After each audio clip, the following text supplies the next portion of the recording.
परमेश्वर के दैनिक वचन। परमेश्वर का स्वभाव एक ऐसा विषय है जो सबको बहुत अमूर्त लगता है, और इतना ही नहीं, लोगों के लिए इसे स्वीकार करना आसान नहीं है, क्योंकि उसका स्वभाव मनुष्यों के व्यक्तित्व के समान नहीं है। परमेश्वर में भी आनंद, क्रोध, दुख और खुशी की भावनाएं होती हैं, किंतु ये भावनाएं मनुष्यों की भावनाओं से अलग हैं। परमेश्वर वो है जो वो है, और उसके पास वो है जो उसके पास है। जो कुछ वो व्यक्त और प्रकट करता है, वो उसके सार और उसकी पहचान का निरूपण है। उसका स्वरूप और साथ ही उसका सार और उसकी पहचान ऐसी चीजें हैं जिन्हें किसी मनुष्य द्वारा प्रतिस्थापित नहीं किया जा सकता। उसके स्वभाव में मानव जाति के प्रति उसका प्रेम, मानव जाति के प्रति उसकी दिलासा, मानव जाति के प्रति उसकी नफरत, और इससे भी बढ़कर मानव जाति के बारे में उसकी संपूर्ण समझ शामिल है। जबकि मनुष्य का व्यक्तित्व आशावादी, जीवंत या निष्ठुर हो सकता है, परमेश्वर का स्वभाव सभी चीजों और जीवित प्राणियों के शासक का, सारी सृष्टि के प्रभु का स्वभाव है। उसका स्वभाव सम्मान, सामर्थ्य, कुलीनता, महानता और सबसे बढ़कर सर्वोच्चता को दर्शाता है। उसका स्वभाव अधिकार का प्रतीक है, उस सब का प्रतीक है जो धार्मिक है, उस सब का प्रतीक है जो सुंदर और अच्छा है। इसके अतिरिक्त ये उस परमेश्वर का प्रतीक है जिसे अंधकार और किसी शत्रु बल द्वारा हराया या जीता नहीं जा सकता। साथ ही ये उस परमेश्वर का प्रतीक है जिसे किसी सृजित प्राणी द्वारा ठेस नहीं पहुंचाई जा सकती, न ही वो ठेस पहुंचाया जाना बर्दाश्त करेगा। उसका स्वभाव सर्वोच्च सामर्थ्य का प्रतीक है। कोई एक या अधिक व्यक्ति उसके कार्य या उसके स्वभाव को बाधित नहीं कर सकते, किंतु मनुष्य का व्यक्तित्व पशुओं से थोड़ा बेहतर होने के प्रतीक से अधिक कुछ नहीं है। मनुष्य के पास या उसका अपना कोई अधिकार नहीं है, कोई स्वायत्तता नहीं है, अपना अतिक्रमण करने की योग्यता नहीं है, बल्कि अपने सार में वो ऐसा है जो हर प्रकार के व्यक्तियों, घटनाओं और वस्तुओं के नियंत्रण में दुबका रहता है। परमेश्वर का आनंद धार्मिकता और प्रकाश की उपस्थिति और आविर्भाव के कारण है, अंधकार और बुराई के विनाश के कारण है। उसे मानव जाति के लिए प्रकाश और अच्छा जीवन लाने में आनंद आता है। उसका आनंद धार्मिक आनंद है। वो हर सकारात्मक चीज के अस्तित्व का प्रतीक है, और इससे भी बढ़कर वो मंगल का प्रतीक है। परमेश्वर के क्रोध का कारण उसकी मानव जाति को अन्याय के अस्तित्व और हस्तक्षेप के कारण पहुंचने वाली हानि है।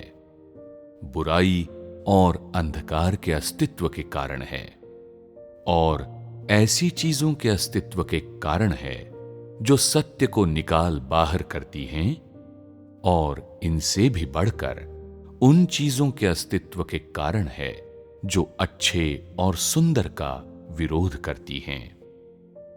उसका क्रोध इस बात का प्रतीक है कि सभी नकारात्मक चीजें अब अस्तित्व में नहीं हैं, और इससे भी बढ़कर ये उसकी पवित्रता का प्रतीक है। उसका दुख मानव जाति के कारण है, जिसके लिए उसकी आशाएं हैं, किंतु जो अंधकार में गिर गई है, क्योंकि जो कार्य वो मनुष्यों पर करता है वो उसकी अपेक्षाओं पर खरा नहीं उतरता, और जिस मानव जाति से वो प्रेम करता है वो समस्त मानव जाति प्रकाश में नहीं जी सकती। वो मासूम मानव जाति के लिए, ईमानदार किंतु अज्ञानी मनुष्य के लिए, उस मनुष्य के लिए जो अच्छा तो है लेकिन जिसमें अपने विचारों की कमी है, दुख अनुभव करता है। उसका दुख उसकी अच्छाई और करुणा का प्रतीक है, सुंदरता और दया का प्रतीक है। उसकी प्रसन्नता बेशक अपने शत्रुओं को हराने और मनुष्यों का सच्चा विश्वास प्राप्त करने से आती है। इससे भी बढ़कर वो सभी शत्रु ताकतों के निष्कासन और विनाश से और मनुष्यों द्वारा अच्छा और शांतिपूर्ण जीवन प्राप्त करने से उत्पन्न होती है। परमेश्वर की प्रसन्नता मनुष्य के आनंद के समान नहीं है, उसके बजाय वो अच्छे फल एकत्र करने का एहसास है, ऐसा एहसास जो आनंद से भी बढ़कर है।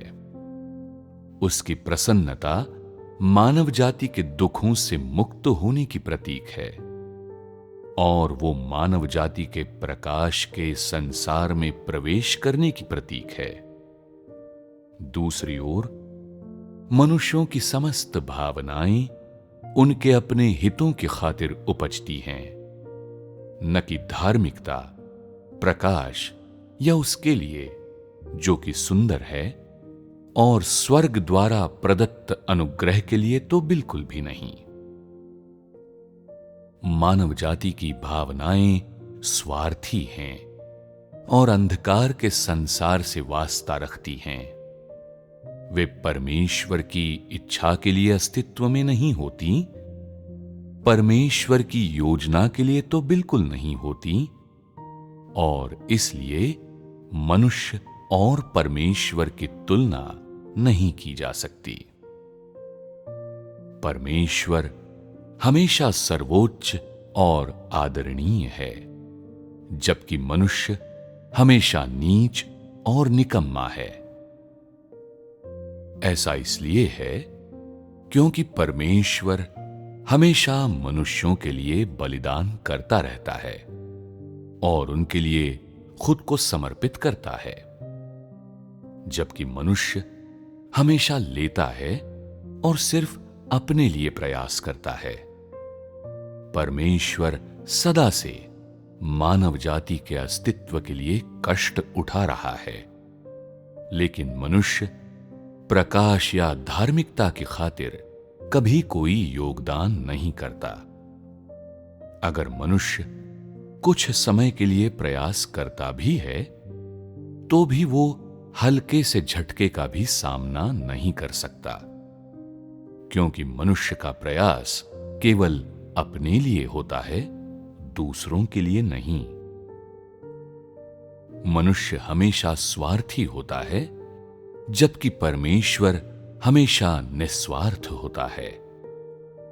परमेश्वर उस सब का स्रोत है जो धार्मिक, अच्छा और सुंदर है, जबकि मनुष्य समस्त गंदगी और बुराई का वारिस और उसे व्यक्त करने वाला है। परमेश्वर कभी अपनी धार्मिकता और सुंदरता का सार नहीं बदलेगा, जबकि मनुष्य किसी भी समय और किसी भी स्थिति में धार्मिकता से विश्वासघात करने और परमेश्वर से दूर जाने में पूरी तरह से सक्षम है।